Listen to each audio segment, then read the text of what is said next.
Hello বন্ধুরা, আজকে আমি লুইট্টা শুটকি দিয়ে পেঁয়াজের টোসা এবং আলু দিয়ে ভাজি করব। তো প্রথমে এগুলো রেডি করে তারপর একটা চুলাতে একটা ডেকচি বসিয়ে শুটকিগুলো ভালোভাবে টেলে নিব। তারপর একটা কড়াই বসিয়ে তেল গরম করে পেঁয়াজের টোসা আলুটা দিয়ে দিব, দিয়ে উপর দিয়ে নাড়িয়ে ছাড়িয়ে একটু মিশিয়ে নিব।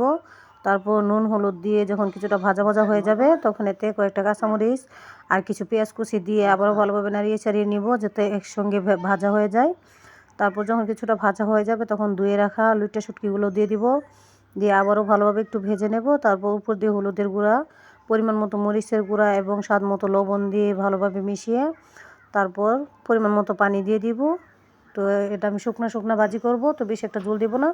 যখন শুটকির তরকারিটা প্রায় হয়ে আসবে তখন উপর দিয়ে ধনিয়া কুচি দিয়ে দিব। তো বন্ধুরা, আমার শুটকি বিরান প্রায় হয়ে এসছে। তো আমার বাসায় থাকার জন্য সবাইকে ধন্যবাদ। আর আমার ভিডিও যদি ভালো লাগে আপনাদের কাছে তো লাইক কমেন্ট করে শেয়ার করে আমার পাশে থাকবেন।